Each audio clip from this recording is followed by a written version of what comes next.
Let's talk about a Pinterest marketing tutorial. If you want some traffic to your business blog, then let's look at viral pins. This is one aspect of a Pinterest marketing strategy that you might use, especially if you have a lifestyle blog, but even for evergreen blogs like something like Twins Mommy, I can still capitalize on certain seasonal trends on my blog. All right. And that's what virality is all about, is capturing that growth and then getting the globs of traffic. So I'm going to walk you through this Pinterest marketing tutorial to help you create viral posts or viral pins. All right. So let's just look at my Pinterest analytics for my niche website to see the growth that I've had. I've had almost 40,000 outbound clicks just from Pinterest. All right, over 1 million impressions. So my pins are being seen by 1 million people, over 1 million people. I am getting saves, slight dip, but people are saving my pins, which means that Pinterest likes that. They like when people stay on their platform and save the content there. My total audience is growing and my engaged audience is growing. All of this is prime time to create a viral pin. So let's go through this process. So the first way, of course, as I've been sort of alluding to, is to capture that seasonal traffic. And you can do that with trends. On Pinterest, you can go to trends and see what's happening right now. Okay. We're in the season of Valentine's Day. So you're going to see a lot of this content, but it's a little bit too late. So even though there might be a big spike on all these things, I would be hesitant to create this stuff. I would work towards the next season, which might be spring, and look at the trajectory here. All of these topics are rising right now. And this is where you can capitalize on the next trend, the next seasonal bump for your content. All right, spring living room decor, spring outfits, DIY stuff, decorating ideas, wood crafts. This is perfect for my niche website. I don't think I have any spring home decor stuff. Oh, I have spring decor ideas. I already do. All right, so I already do have that, but I can look at this and see, okay, well, rustic spring decor I haven't done, and anything for the mantle I haven't done, right? So there's lots here.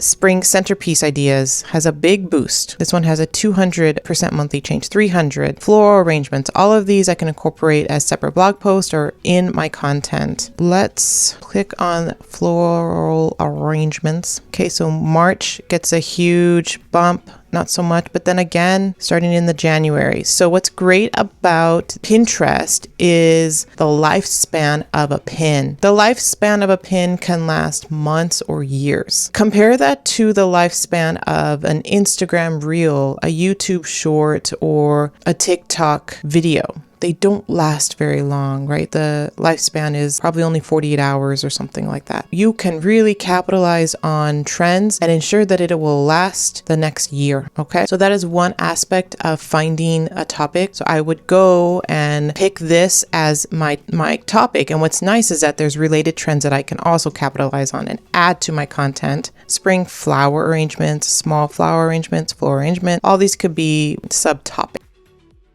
So I might write something like a list post, X pretty spring floral arrangements, and then parentheses, centerpiece ideas. I chose centerpiece ideas because the top pin for this topic, this trend, is floral centerpiece ideas. So I can capitalize on that. And then I'm going to use those other words to build a post here. And I can use the pins that I see on Pinterest to embed that. And I can monetize this for my affiliate blog with Amazon. I mean, it's fake flowers, but I can still just use that if they want that as an option. But what would really work is to find an affiliate for like a flowery delivery service. So I might look into that so that I can at least get more income for those links that I put on my blog. All right, so that's one aspect of finding a viral topic. The next way is to capitalize on trends, on what's happening right now. So Valentine's Day is popular. You can see what's trending now, but of course, I wouldn't create content right about Valentine's Day since this. It is literally tomorrow for me in real life time, so that wouldn't work for me, but I can explore and choose something like, again, spring to see what I can get out of this. Let's look at the past 5 years and then just get, since spring is very general, I need to be more specific. So let's do spring outfits. All right, so we have year, spring outfits with a year, a casual, cute, workout ones, lots here to choose from. And these are the ones that are rising that will happen. I mean, with a 3,000 bump here, you can do the actual 20 casual spring outfits for the year, and you can get some Google traffic that way. That would be a nice thing. And if you look at the topics here, you can feature these outfits, right? Shein, you can have shirts and tops in your content, talk about family photography ideas in your content, talk about Old Navy. Again, these are things that you can add in here. Fashion Nova, Zara, okay? When you include all this trending information from Google, then you can ensure that the content that you create will have a little bit of a edge to getting traffic from Google. So that's another way. And you can cross-reference that with Pinterest. You saw spring outfits on Pinterest trends. It's also a thing on Google. So now you have 2 ways to get traffic, viral traffic to your content. So that's another method to finding that topic that will just take off as part of your Pinterest marketing strategy. So the next part of this Pinterest marketing tutorial is to use more than one keyword in your pin title, particularly in your title, but you can also add it in the description. I've already created this pin, but what I can do is I can add more keywords than what I have on the pin here. I have DIY walk-in closet ideas on a budget. I can now go on Pinterest and search for similar terms for walk-in closet. So I'll just go to Pinterest, walk-in closet, and then I can get some ideas here of using the word design, organization ideas, layout, aesthetic, small, vanity, all of this stuff. So walk-in closet organization ideas, 41 walk-in closet organization ideas. I'm going to put a little pipe there, and I'm going to add another term, small aesthetic design, small aesthetic design. Boom, there you go. There you go. So I have lots of different keywords already in this title, and then I can focus on what I have in the pin. So I have, here are some DIY walk-in closet ideas on a budget. These will help with your closet organization ideas for a small design, something like that. I can also add some more keywords once I look back and see what else I can add in here. Luxury, vanity, layout. Those are things that I can add in my description as well. That is one way to push a pin to make it more viral. All right. It's not going to always work. Of course, if you compare the trend of that topic taking off with the multiple keywords, of course, you'll get a big boost. But you can do that with topics that you feel are taking off. So this one idea has been circulating on Pinterest, so I'm finding different ways to say it to capitalize on that traffic. All right. So if you have a pin or a post that's doing well, start using different keywords and using more than one in your title to see if you can even further that viral traffic. Right. So that's another way. The other way is to make sure to incorporate Pinterest SEO into this Pinterest marketing strategy. I do have a video of how I do have a video of my strategy to use SEO keywords on Pinterest, but another aspect of that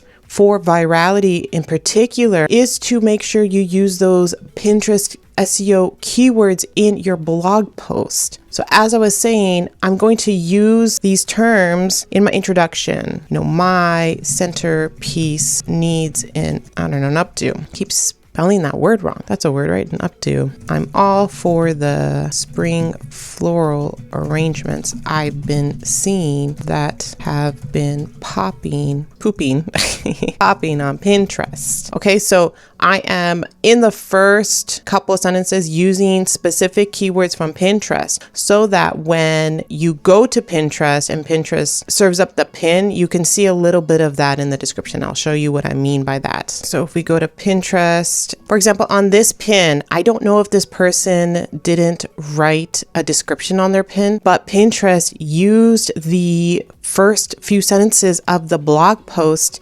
here. Now, I know they've done this on my pins, even when I do put a description. So they could be A/B testing this. I have no idea, and seeing what works better. But if you look at this, turning my spare room into a dressing room was a relatively easy conversion. What's the first sentence? Turning my spare room into a dressing room was a relatively easy conversion. So Pinterest is using the information in your introduction, especially the first few sentences here on the pin. So this is what I mean about using the Pinterest keywords in your introduction. So if that ends up happening, then you know that you have it optimized in case you didn't put a description, or if maybe Pinterest changes it. I know Google has changed my title at times if it's too long on the SERPs, and has changed my meta description to suit their needs. Okay, Pinterest is probably doing that as well. So that's another way, again, to optimize your pin and post to get that viral traffic. All right, let's look at pin design. The next couple of tips with your Pinterest marketing tutorial is to really focus on the pin design. Now, I use Canva for my pins. For most of my pins, I just use Canva. All right, the pin size of this one that is my main pin is 1080 by 1920. That's the pin size that I've been using. It seems to do well. Now, not all the pins are these. My alternate pins are just the pin size that Canva gives me. But in particular, these are the ones here. So what I do is create eye-catching pins. This is my most recent one, and two of these are Canva AI images, and these two are from Deposit Photos. One way to create eye-popping Pinterest images is to use paid stock photos and mix it with some AI stuff. Why? Because these are photos that haven't really been on the platform much. Now, granted, stock photos, people do sign up to stock photo platforms subscriptions and use similar photos of mine, but I make sure to, not take the first photos in the first row and find something that's really meaningful for my blog. In that case, I haven't seen many of the same photos that I use on other pins. All right, so we don't want to have the same pin because Pinterest gets confused and it won't show the same pin across all the different audiences. You want unique pins, unique images,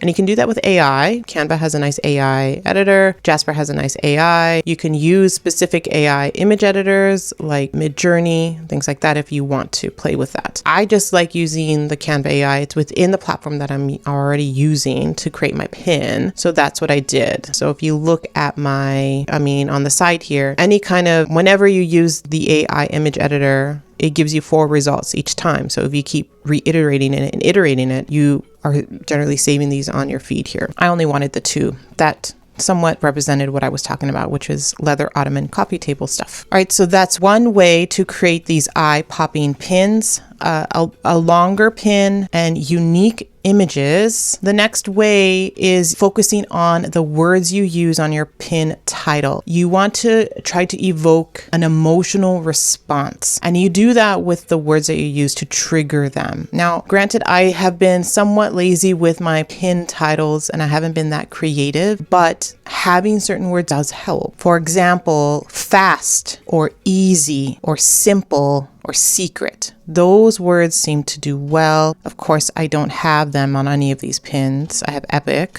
chic, stylish, right? This is must have. Here's one that's a little bit more, tugs at the emotional things. So must have, chic I use, and fabulous. I use these because this is a home decor niche, so it's a little bit different. I don't use these. Let's look at my other Pinterest profile. Maybe I used it on Twins Mommy, like for Twins Mommy audience. Since it's a blogging and marketing profile, I do have to grab their attention, and usually it's with money stuff. I have exciting hobbies, totally free here. So my totally free SEO strategy. So free is a big one. Popular is also a big one. Best is a big one too. Here's another free one. Easy. Here's an easy one right there. Easy. So I do use them every now and then, but not all the time because it's just not what I'm thinking about. You can focus on that and have a list of free, easy, simple, secret, all those, and use them in your pin designs as much as possible to get that emotional tug at the pinner. When they're scrolling, they stop and they say, oh, this is free. I'm going to stop. Oh, this is easy. I need this.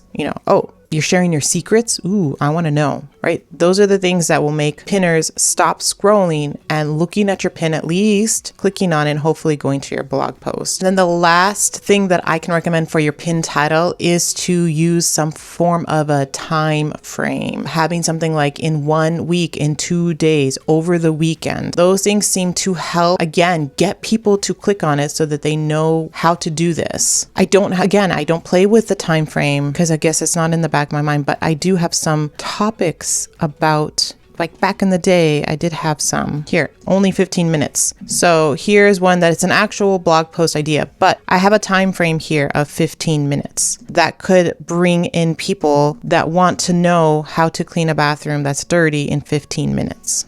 Okay, so I have it in the pin. That can bring more people to it. My cleaning pins don't get a lot of traffic. It's my home decor, organizing, decluttering pins that do. But having something like decluttering your closet in 5 minutes, people are going to want to click on that and see how the heck did they do that in only 5 minutes? So creating content like that. So looking at my decluttering post to see, well, can I add a time frame? Will it be relevant? Does it actually work if I do in, say, 15 minutes? Can you do this in 15 minutes? You need to be truthful with this time frame stuff. So that's my Pinterest marketing tutorial to help you get virality, traffic, or traffic to your business blog. Let me know in the comments below which is your favorite, or if you used any of these. I'd love to hear it. And if you haven't already, I do have a Pinterest ebook. They're 15 genius Pinterest secrets for you. There's my word for you. Go ahead and download the book. You can start adding them to your Pinterest marketing strategy today and see improvement, hopefully within the next couple weeks to a month. As always, like this video, give it a thumbs up, and I'll see you in the next video.